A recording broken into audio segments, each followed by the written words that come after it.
Hello, and welcome to the Canadian Story, where we discuss what Canada is, what Canada could be, and what Canada should be.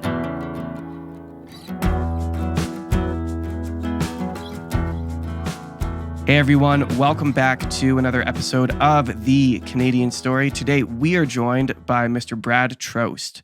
Brad, welcome to the show. Good to be here. It's good to have you. Why don't you just go ahead and brief us a little bit about yourself, your background, what you do, and where you come from? Yeah, most people will probably, if they recognize the name at all, they'll recognize it because I spent 15 years in the House of Commons. I was the Member of Parliament for Saskatoon area ridings from 2004 to 2019, mostly the Stephen Harper era. Saskatchewan farm kid. Like everyone else in Saskatchewan, I have a connection to the farm. The family spent a few years in Calgary, and I have lived in Edmonton. But basically, most of my life, I've been a Saskatchewan farm kid. But farming was not a way to get rich if you were born in the 1970s and tried to start farming in the 90s. So I ended up being a geophysicist for a while. Got my degree at the University of Saskatchewan and did mining mineral exploration work. And got the great adventure of seeing Canada in the north. And when I mean north, I mean trees that come up to your ankles and no higher. 24-hour sunlight, Baker Lake, Nunavut, Canada's geographical center. No one believes it when they're there. But that's where I worked on what is now a gold mine. Okay, so let's talk about that. Did you spend much time in the mines themselves? No, what I am when you're an explorational geophysicist, you're the guy who's there before anything else is there. Right. When you're there, there is grizzly bears. We've had those when I've been working there. Caribou, muskox, and the local people. So you go out there and you try to help the local geologist. It's usually a team of half a dozen guys. And for a young guy, it is a great life. You will work 90 days straight in the summer and get paid for every single day. You'll fly out to the work site on helicopter. I mean, how cool is that? You know, you fly out, you sling some stuff under a helicopter, you fly back, you get off the helicopter with your computers and equipment, stick your head in the cook shack, and the words were, "Well done, medium rare, your choice." And it's a mining camp. They got to feed you really well. Yeah. It is awesome because very few Canadians get to see the far north in Canada. Okay, so I just did my first Northern Ontario trip to do some hunting. I went up to a place called Long Lac, which is far south from where you're talking about. But even going that far north for me, it was about a 14-hour drive to get there. Watching the land change really reminded me how big Canada is, because the type of forest changed entirely from when we left to when we arrived. When you're up there, do you camp in, like, are you in cabins, or what are your sleeping arrangements? Because being in Long Lac was my first time camping in bear country. And if you've never camped in bear country before, it's unnerving. I went to sleep thinking about getting eaten by a bear. I dreamt this weird dream where, like, all of this paper mache was coming out of my stomach. And in my, weird dream state, I was thinking to myself, I must be having my intestines ripped out by a bear, and I'm just never going to wake up, and this is the dream I'm going to have before I die. So what were the sleeping arrangements like? What was it like being amongst those incredibly powerful and intense animals? I mean, where I was, it was just black bears. Grizzly bears is an entirely different situation. What was that experience like? First basic rule when you're camping, don't sleep with the food. I mean, don't wrap yourself around the jam, the venison and stuff like that, and rub salt all over your face. That's just a no-no, okay? So I learned this. I did tree planting in university too. Food over there, people over there. If the bears get confused, there is a problem. And I've seen a couple of problems that way. So first of all, when we did mining, the cool thing about being a geophysicist, okay, you get to do the outdoor exploration lifestyle, but because you're a geophysicist, you need electrical equipment and computers. So if you're a geologist, you can get stuck on a rock with just a tent and two sticks to rub together for fire. But if you're a geophysicist, like I was, they need electricity to run your equipment. So there's a power generator and stuff like that. So what we would tend to live in was plywood floors, one sheet of plywood up your side, and then they would have canvas tenting all the way up to the top of the roof.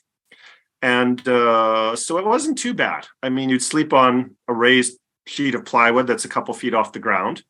And, I loved it. Again, when I worked in northern Quebec, we had one of our camp guys, the guy in charge of all the maintenance and keeping the generators running and so forth. After he was done his 5-6 hours, whatever he needed to keep it going, the guy would pull out and, okay, my hands aren't going to fill there. Massive fish, okay, some sort of lake trout. Yeah. And you know what the guy spent most of his days doing? Smoking fish. That was practically his job for a few hours a day. Right.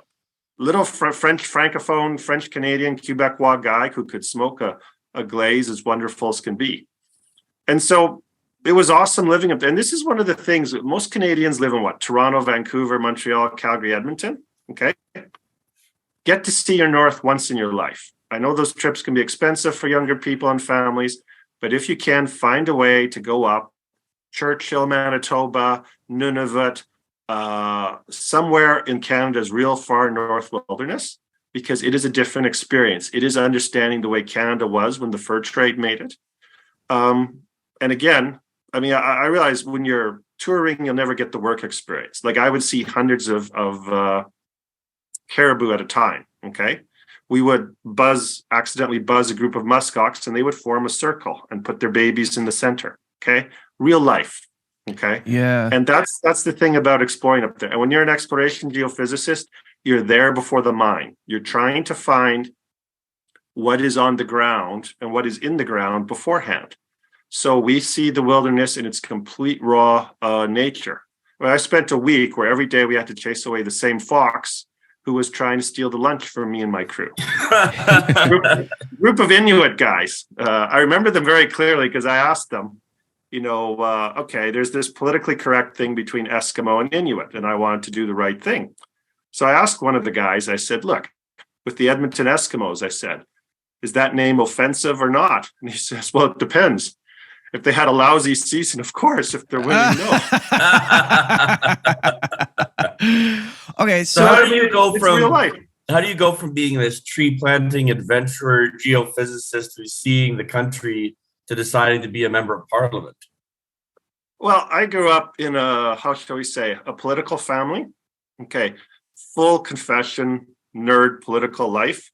I was 6 years old, and I would pour out my Lego on the floor, and I played elections. Okay. That's how interested my family was in politics. I had my family, typical Saskatchewan, East Europeans.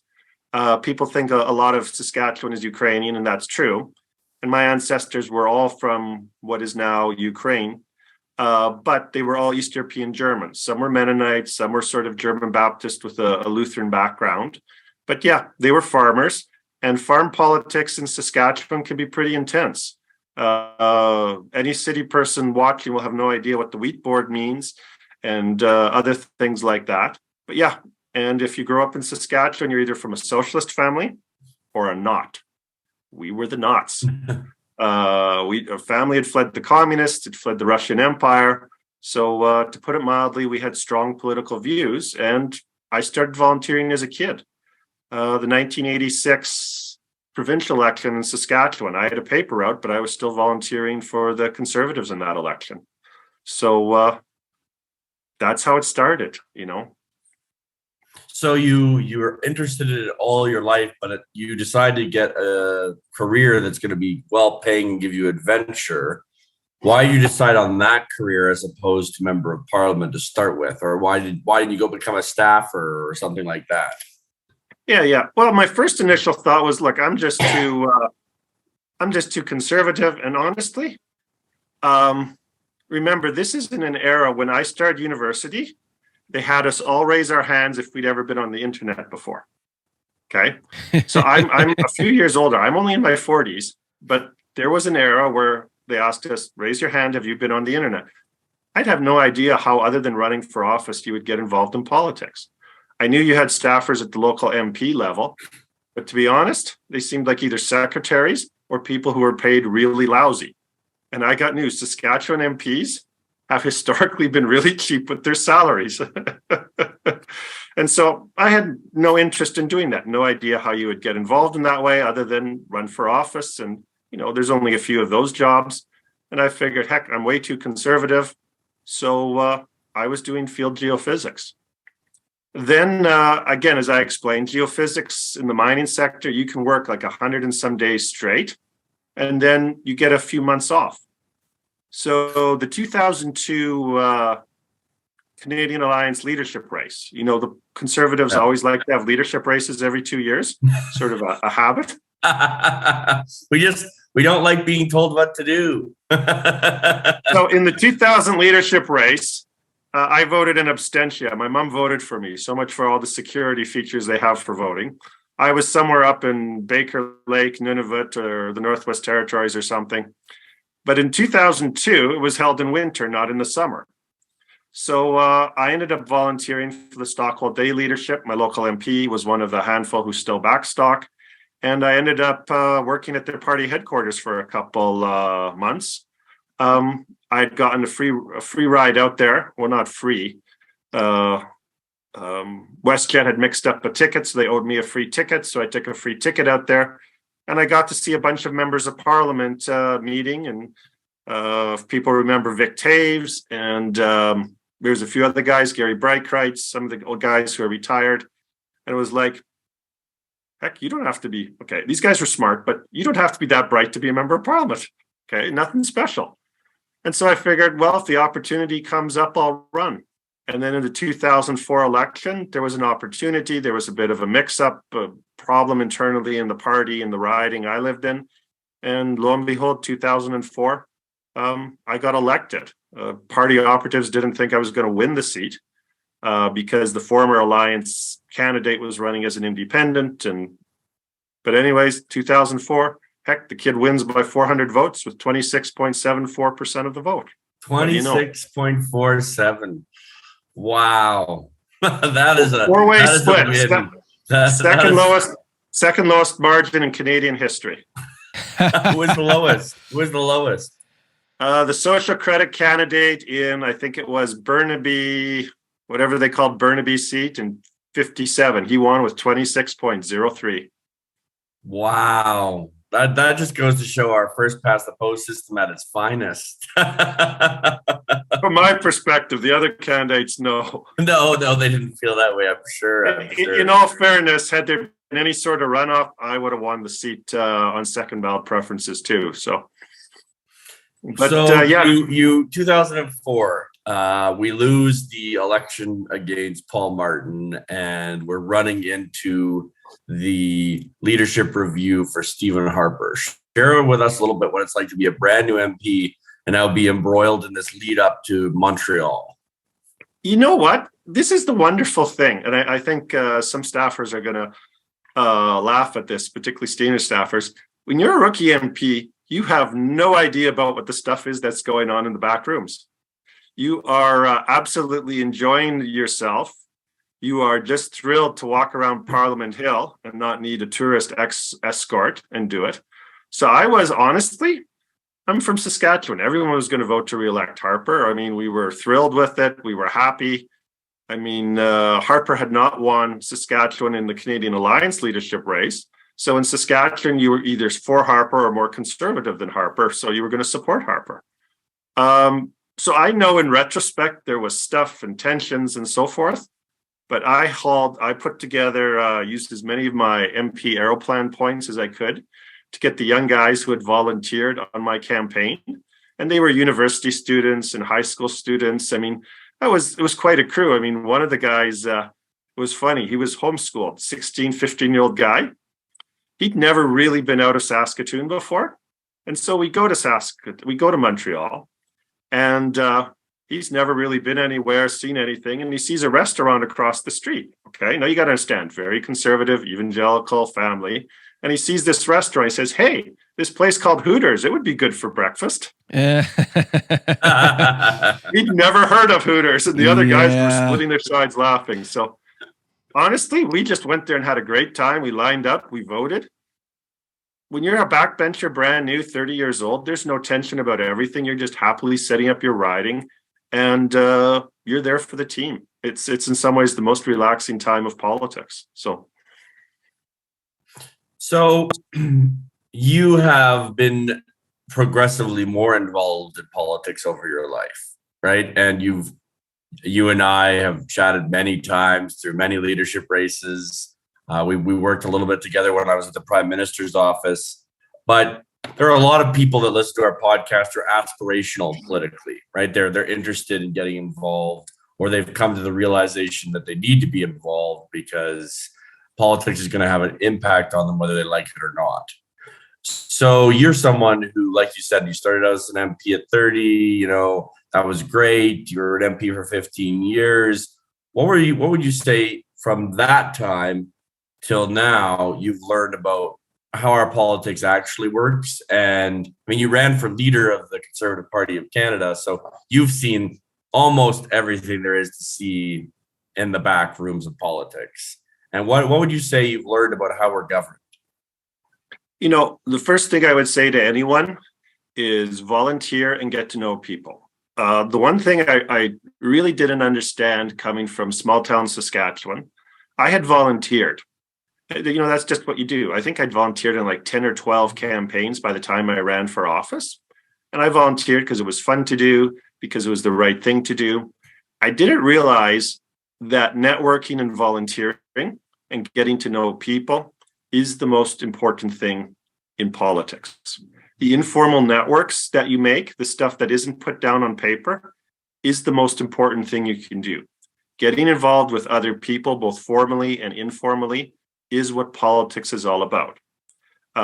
So if you're interested and you're a 12-year-old or 18-year-old or 22-year-old, go out there, find a political organization or political party or politician to volunteer with, and start to volunteer. Maybe lick envelopes, maybe set up chairs, and then look for other opportunities to engage. Politics is about people. They talk about political theory. They talk about all sorts of other things. When it breaks it down to the most simple, it's about relationships between people and knowing how to work with them. I mean, that's true if you're a dictator like Putin or Xi in China, or if you're a solid in the world Democrat who's planning on running for school board in rural Canada somewhere. For all the theories and all the everything, get to know people, because it's people that vote, it's people that make the decision. And if you're better at relating to people, making friendships, resolving disagreements, etc., that'll start to get you more involved. So that's the thing I would say. I mean, it sounds abstract, but it is the most concrete thing you can do. Just get to know people in the areas of politics that you're most interested. And they will say, hey, can you volunteer for me with this? Hey, can you help me out? And before long, like I started out looking at envelopes.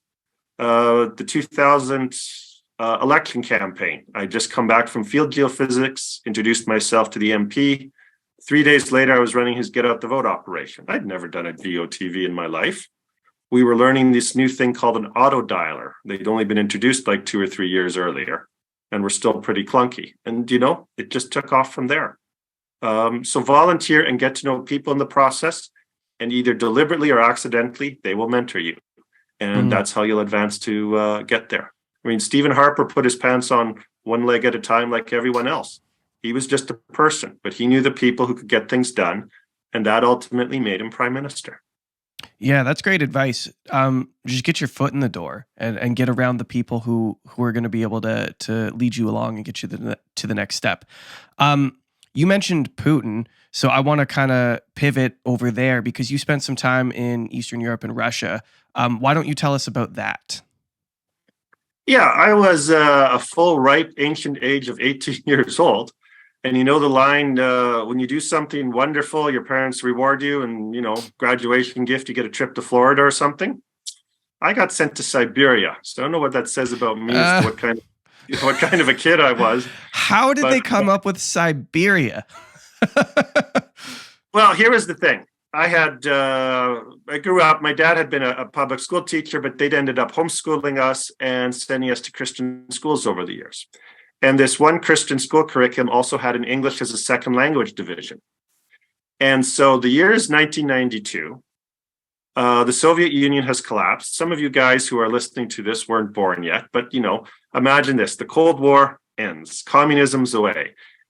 They are thrilled to get anyone who can teach them English without any real credentials or anything. And I had worked with this curriculum. I had some minor experience in ESL and teaching kids grade 1 level. And so I volunteered. And so 1992, they were taking 18-year-old students. Now you need, of course, a degree and stuff to go do this stuff. But 92, I went over there to work with they had an ESL division and they had a school for embassy personnel in Moscow. And so 1992, I volunteer, and it was as cheap as could be to go live there at the time. The American Canadian dollar, you could live for $1,000 the whole year. Okay, The whole year. Whole year. Now, granted, we were boarded with people at times, but for $1,000, and I gave away probably $300-400 in donations of that $1,000 I had for the year. Okay, food was cheap. It was exciting. It was an adventure. So August of 92, I land in Moscow and begin working. I spent part of my time, about half my time in Moscow, working with the School for Diplomatic Embassy people. I was sort of a teacher's assistant for the combined, grade 3, grade 4 class. And then in January, was it January of 93?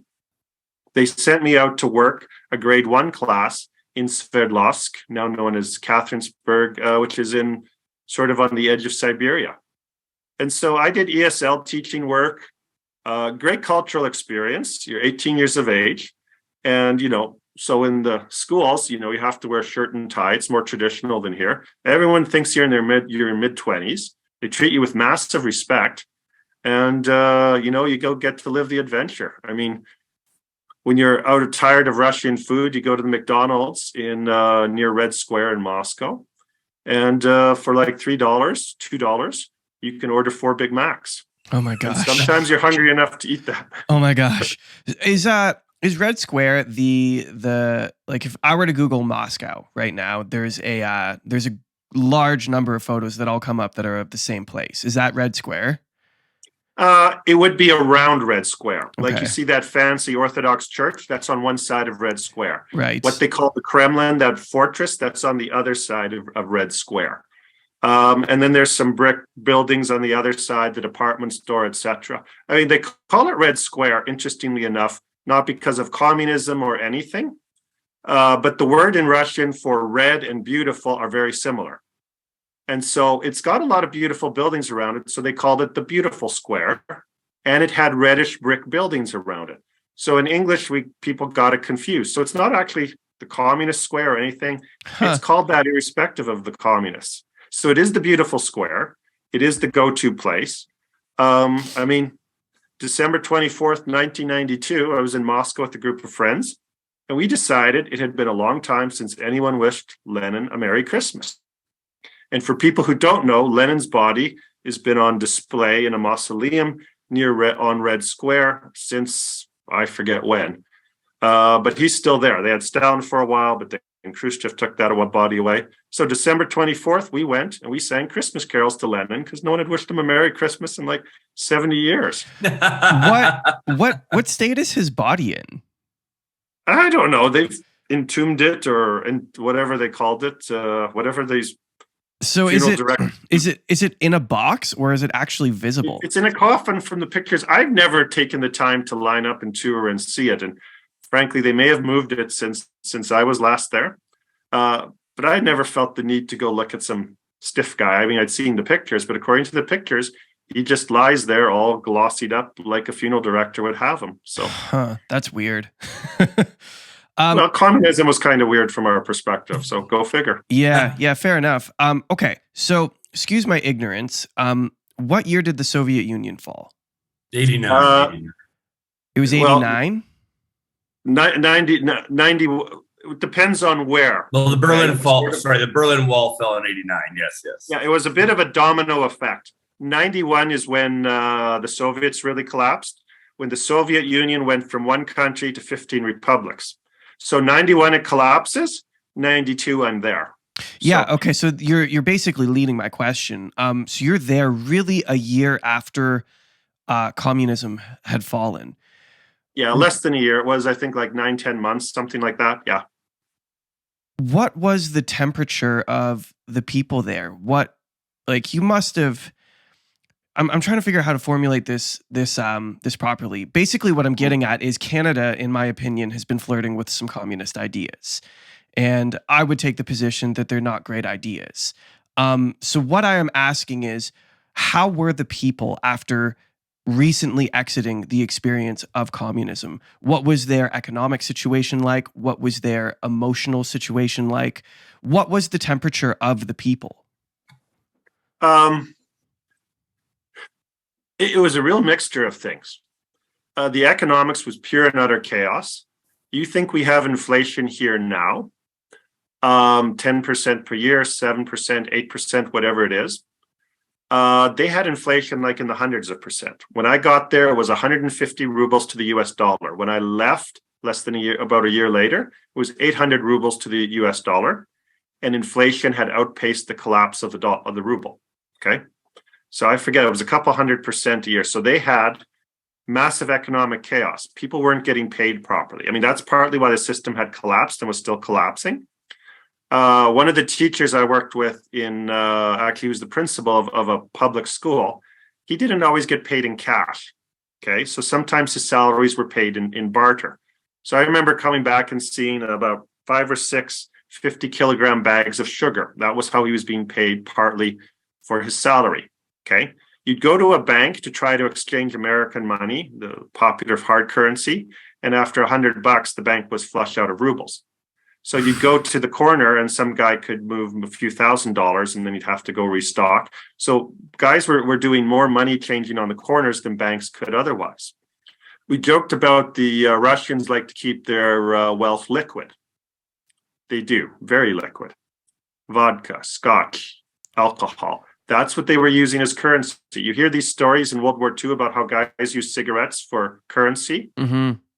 They used that in Russia, but alcohol was much more popular, easier to store, more reliable. And look, if you didn't want to trade it for anything else, every Russian knows what to do with vodka when they're stuck. So it was literally a way of keeping liquid wealth. People would hoard alcohol because they knew they could always trade it for something. It was a real commodity that would always be in demand in Russia. So there was economic chaos. So that was one part of it.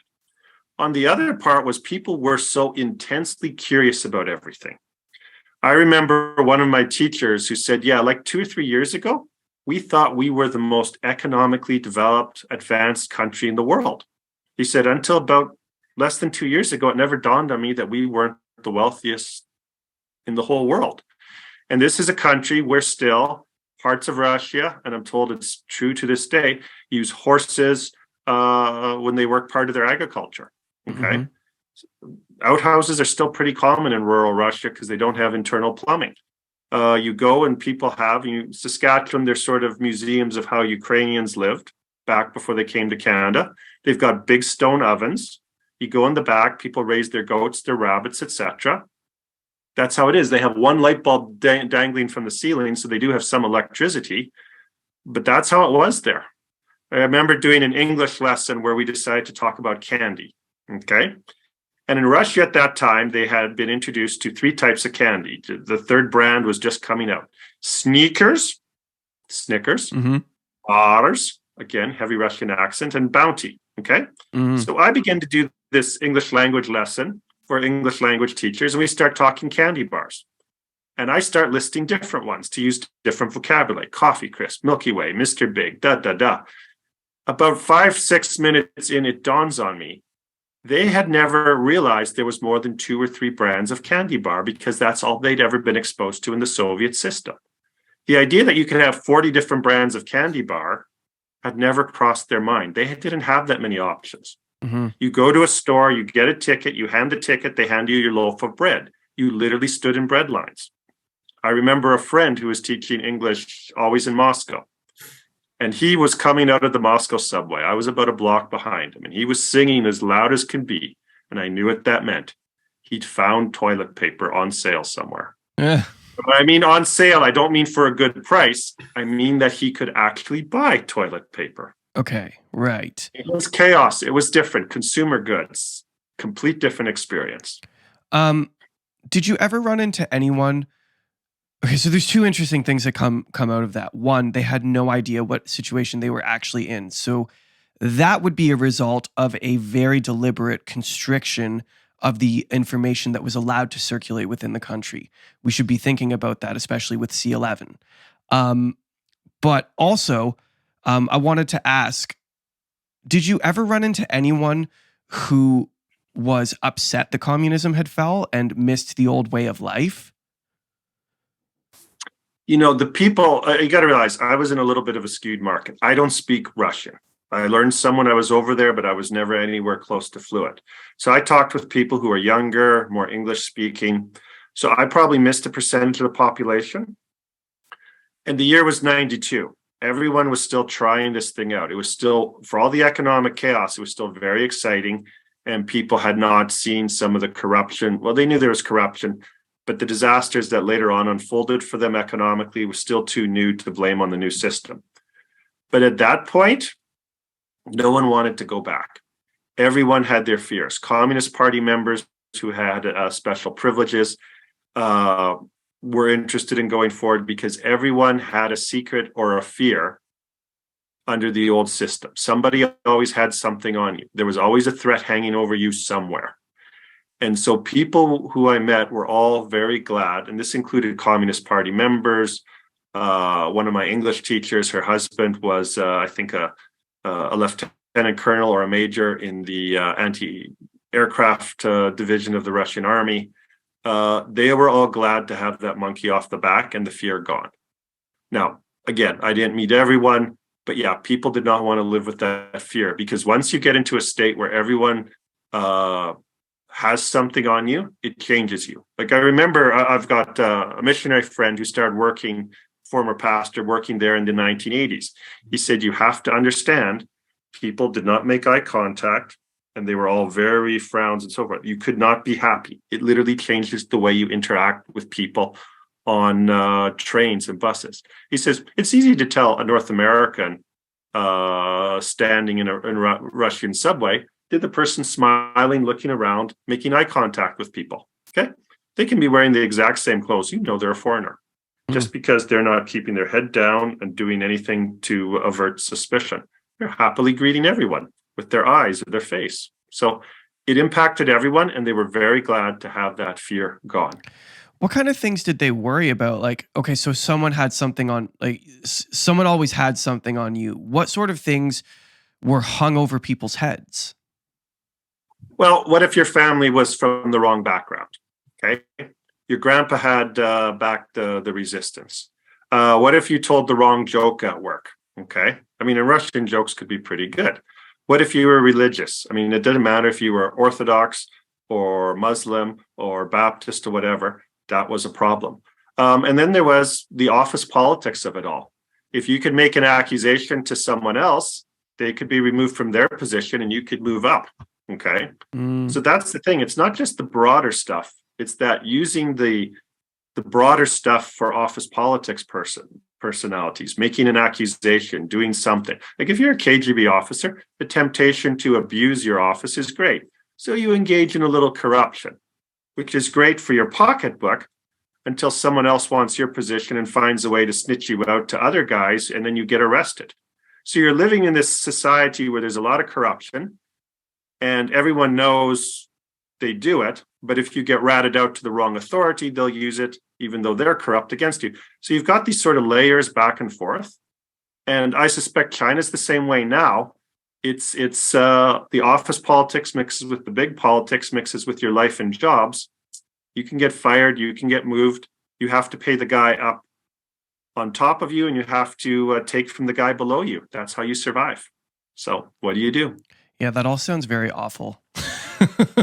So what's your read on what's happening over there now? Like, you spend time with these people, you have more familiarity with them than, say, people like Zach and I would. You've probably been watching. Why do you think that the Russian people seem to be so supportive of this war when there doesn't seem to be any real benefit for them? I think there's two reasons for it. I think you have to understand, in the Russian mentality, this is a country that's taken a lot of punishment, economically, militarily, all those sorts of things. Okay. there has never really been a golden era for the average Russian. Okay. You go back to the days when they were ruled by the Mongols. My wife's actually ethnically Mongolian. Okay. Mongolians can be really nice people nowadays in person, but in the era of Genghis Khan and for the next few hundred years afterwards, they were ruthless overlords. Okay. Then you take the Tsar, and majority of the population are serfs, essentially slaves. Okay. Then they're done with serfdom. It's extreme poverty. After that, they fight a few massive wars where the men are just killed, like now, as cannon fodder for the elites.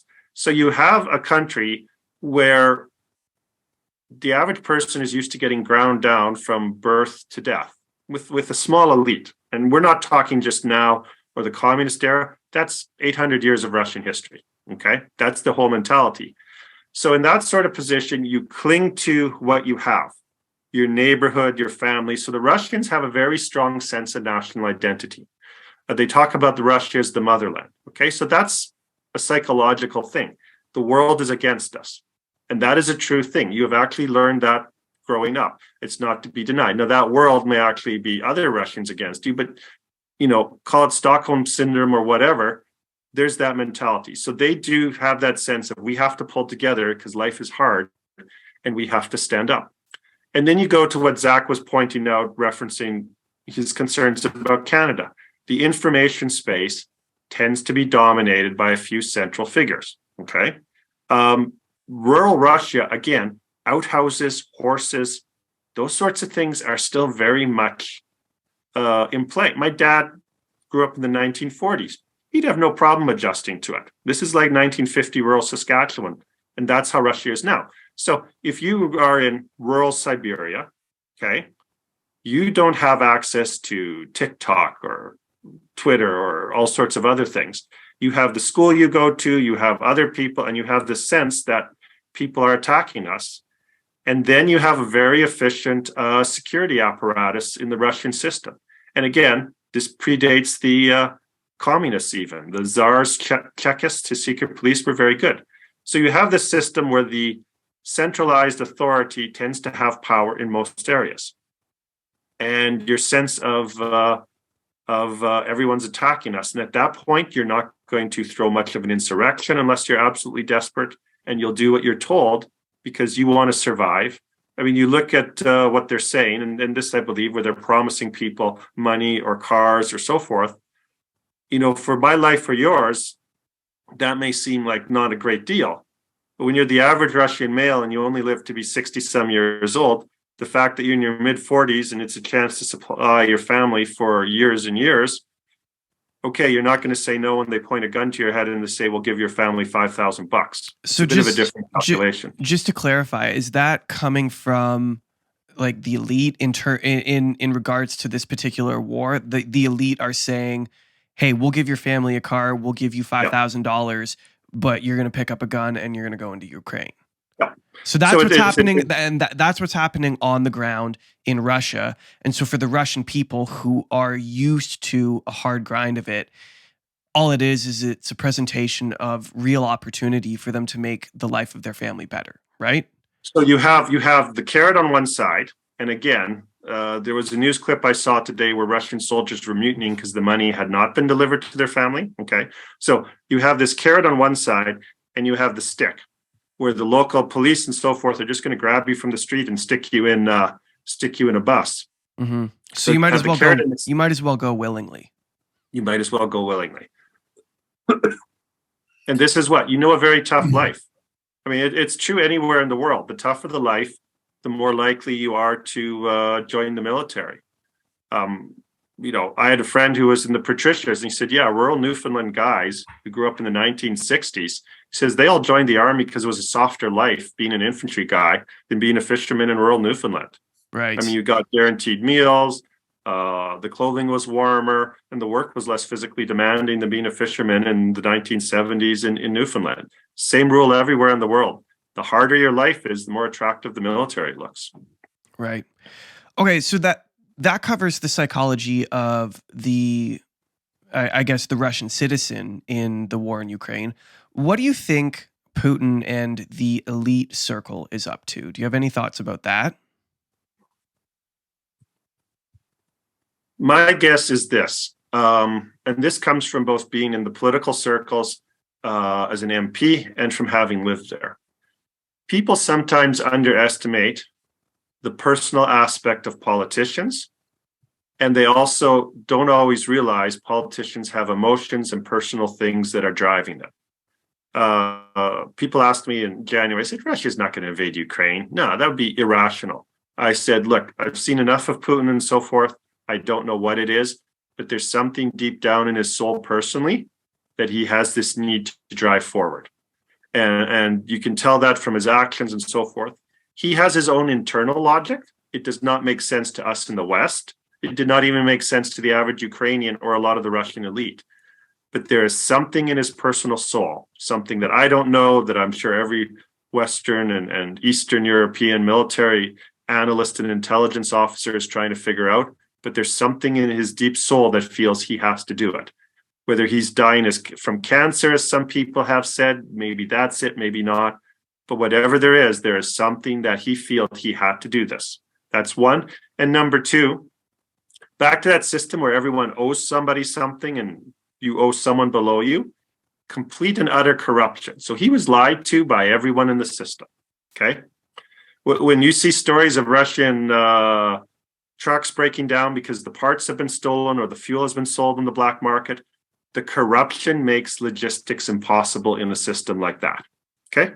When I lived over there, everyone, and I'm sure they still do this, they take off their windshield wipers because they always got stolen, okay? Cars would be stolen to order, and not the whole car, but the radio, the tires, certain parts would be stolen off a car. They wouldn't bother to take a car like here and take it to a place where they would strip it down for parts. They do it right on the street, okay? Right. The police walk around with Kalashnikovs in some places. What is that? What is a Kalashnikov? It's a AK-47, a Russian short machine gun, the most popular gun in the world. Okay. So it's a short machine gun. Okay. For hand on. And, the Russian police don't shoot portion, they just shoot. Okay. It's corrupt. It's everywhere. Everyone's on the take. When we got pulled over for speeding tickets in Russia, we paid cash, no receipt. Yeah, of course. That makes sense. Yeah, a good livelihood to be if I'm in police, I want to be a traffic cop because you always have something to bring home to the wife every evening. So, So in your experience, experiencing the Russian system and experiencing the Canadian system, what are you grateful for in the Canadian system? Like you were in the guts of the Canadian system. You understand the Canadian system way better than the Russian system. What are you grateful for in Canada? What makes our country great? The first thing from a political sense is the concept of the rule of law. Okay. And I'm a conservative. I have enough complaints about the way our judiciary takes the law and reinvents it and does what they want with it. And, just think if you had no checks and balances on Justin Trudeau. Okay. That is what much of the world is like. Okay. We're having this inquiry now about the Emergency Act. Okay. There's no way Trudeau would have wanted anything like that. And, you can argue, and I kind of think it's still going to be a bit of a toothless inquiry by the end, but still it is light years above anything you would have in a place like Russia. I mean, you don't have elections where you can come out and where you can campaign. You don't want to say, you want to say no to a vaccine. Okay, here Trudeau used his many tools to leverage you. Just think of how Xi does things in China. Let's shut down the whole city. That's okay. We've got you strapped to the gurney. The needle's going in, literally. So we still have the rule of law, even with all of its imperfections here. There's still forum. There's still ability to talk. And that makes life better. Number two, I would say, and, we'll also complain about the corruption we see here. Again, it is light years different, okay? When the organization I was with in Russia would ship goods in, and this is common, this is common in large parts of the world, the first 4, 5, 6 feet of your container, you packed with goods for the dock workers to steal. It is assumed they will steal that. It's just customary. We would put candy because a church organization, we didn't want to do the traditional, which was tobacco, cigarettes. Okay. But the first 6 feet, they all would steal. And if you didn't leave a direct product that was indicated, please steal this, they would help themselves to the other commodities. Okay. Even with corruption and theft here in Canada, it is nowhere near on the scale. Over there, the minority don't steal. Over here, it's the minority that do steal. Even good people there feel the pressure they have to just to survive, and it becomes a full system. So the rule of law here is very important, both in the practical sense that not everything is stolen, and that you have some degree of accountability, no matter how imperfect it is, for all political actors here. So, right. Do you have any feeling of concern over taking into account the last 2.5 years of us sliding too far toward the direction of communism, or is that not a concern to you? You know, people thought it was sort of a cute little joke when Trudeau made his remark about how he admired China, not because of its culture, not because of its people, but because of its dictatorial government. Yeah, that's the big concern. I remember someone asking me about, they were all upset about masking in the COVID. And I said, well, don't worry about that. The passport thing is coming now. And they hadn't even got their mind, because I was thinking a few months farther on, because they were upset about mandatory masking somewhere. I said, no, that's not, okay, that's past. We're already moving on to the passport thing. And I said, look, the passport thing is going to be enough of a problem. But the bigger problem, even more so, is what is going to be the permanent infrastructure built out of this whole epidemic. Yeah. Okay. Yeah, that's a huge concern. I have enough complaints about what's going on now, but if we get through it and then there's nothing permanently added on, we will have gone through it, and then we can do what we need to do. I remember the line about income tax being a temporary wartime measure. Yeah. Okay? Yeah. And the guy was complaining to me about masking, and I'm not a fan of forced masking. Okay, if you want to wear a mask, that's your problem. I'm not interested in forcing you to do it. But I kept thinking about, I'd been doing my income tax or working something. The government's already got its hands all over our personal finances. They know our banking account. Like, I don't even have to send in my T4s. They've all got it lined up in there. Yep, it's already there. Why do I fill out my taxes? They've got it all. Yeah, they already know. I mean, they haven't got to the point yet where they automatically can access my credit cards. At least they don't tell us they can do that. They're 1 or 2 steps away from it. So it's like... But they can shut down your account if they want.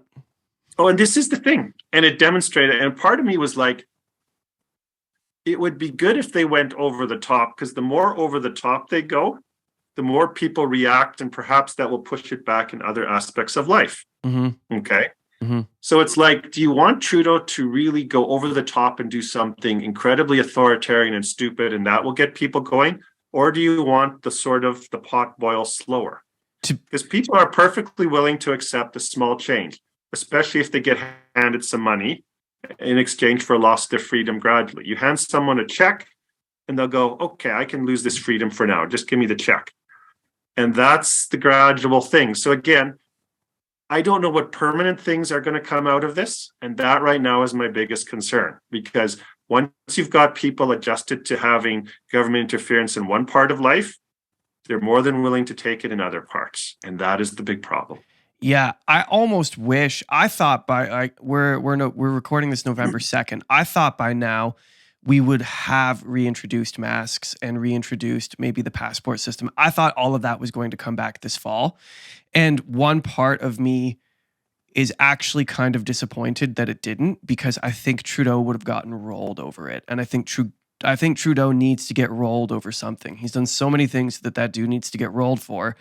And if he had brought it back, I think that would have been the end of him. But unfortunately, I think he was smart enough to read the wind and to not do it. And that's probably the only compliment you will ever hear me pay Trudeau on this podcast. But I think he was smart enough to not do that. And David understands the political system. People think backbench members of parliament are utterly useless. but they actually do keep in touch with the voters, and every so often they tell the boss, our necks are on the line, and at this point we're stuck. You cannot go any farther on your stupidity. That happens. Yeah, I think real that's the world. funny. That's maybe what would be the most interesting thing to end this on, is to talk about what most Canadians don't understand, and I know a lot of Albertans are very confused by, which is caucus dynamics. Because I mean, there were a lot of Albertans who really didn't like Jason Kenney, but his caucus backed him all the way till he had to be taken out by the party, right? So you were in a caucus for 15 years, most of that time under the leadership of Stephen Harper, but for part of it under the leadership of Andrew Scheer, I guess. What was your experience like in caucus, and what did you learn about? Maybe give our listeners something they wouldn't already know about what it's like to be a power broker in Canadian politics, because as an MP, you represent, well, I guess usually about 100,000 people, unless you're from PEI or one of the Maritimes. You know, here's the one thing I have to say I found most amazing all over my years. People kept talking about how Stephen Harper was authoritarian. He was a dictator. Man, I watched the guy negotiate with his caucus all the time. Okay.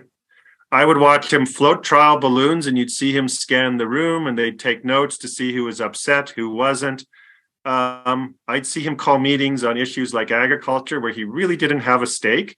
And the 40 or 50 MPs from the rural areas would get together and hash it out. And he, as prime minister, was just looking to see what the consensus of the room was before he went forward. I've watched him try to push things on a caucus, and 24 hours backing away. Now, the reason people don't viewed him as strong and authoritative and always in charge, because he actually would check things out. He wouldn't go make an announcement and then have the caucus mutiny on him and then have to back it up. He was smart enough to know what was going on before he opened his mouth. And, you know, I used to think that that was normal for most political leaders. The more you see other guys, the more you respect Stephen Harper and what he did. Okay. That's the thing. When you're used to Stephen Harper, you think, that's ordinary. Anyone can do it. Okay. But he would actually check. There was things that he could care less about. But when 15 MPs from Western Canada got upset about it, he would have the problem taken care of and the cabinet minister taken to the woodshed. And this was issues, economic, social. There is a lot more give and take in our system. And for members of parliament who go around saying, well, I have to vote the way the whip tells me and so forth, they have lots of clout. So do not ignore your local MP. They tend to be fairly polite in public, but behind the scenes, they know how to use their clout. And if they want to do it, they can force the leader to do anything they want. 5, 10, 15 MPs who are resolute and willing to stick to an issue can make the leader bend and compromise with them. It doesn't matter what party they are. And I can guarantee you the Liberals do it as much as Justin Trudeau hates it, just as we did under the Conservatives. That's great advice, because that puts so much more power into the individual citizen's hands, because you can call up your local MP and you can go have a meeting with that person and say, this is what I'm seeing and this is my concern and this is why I'm concerned about it. And you can get an audience with those people and they'll listen to you. And that gives you as a citizen power to sway your leaders. And that is how this is all supposed to work. Well, some of them will listen to you. I think a lot of people recently have written a lot of letters that were ignored on particular issues, but I agree entirely with what you said. But I'm more interested in, what is it like to know how regular citizens view politics, and then to know how it actually works from your perspective? Really quickly, though, I just want to be aware of our time, because I know that you have to run. So let's answer this, wrap it up, and then we'll get you out of here. Yeah. I will say this. It looks very mysterious from the outside. But back to what I started this with, it's about relationships, okay? Between a backbench member of parliament and the prime minister, there is nobody. In caucus every week, he can talk directly to the guy. So it's you, the citizen, the MP, the prime minister. That's the depth of the distance to get your message through. That's all. There's only one person between you and the PM. And the PM is made up of his supporters in caucus, that MP who you talk to directly. So it seems mysterious. All it is very basic relationships. The relationship the voter has with the MP and the relationship the MPs have with each other and their leader. That's all there is.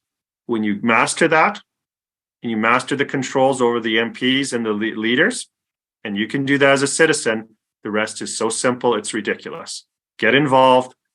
This is the problem with Canada. Very few of us want to get involved. A small minority runs this whole country. If 1% of Canadians are actively involved, they can run the whole country, because the rest of us as Canadians, unless there's a hockey game going on, we're polite, mild-mannered, and let the other person take the line in front of us. So, absolutely. Well, thank you for joining us. Thank you for being my friend. Thank you for your service to this country, and just thanks for your insights. We really appreciate it. I know you got to go, so have a good day, and hopefully we'll see you soon. Awesome. Best to you guys. Thanks, Brad. Thank you for listening to The Canadian Story. You can find us on Instagram and Twitter at The CAD Story. That's The CAD Story. If you enjoy this podcast, please share it with your friends and family. Let's work together to remind Canadians how great their country is.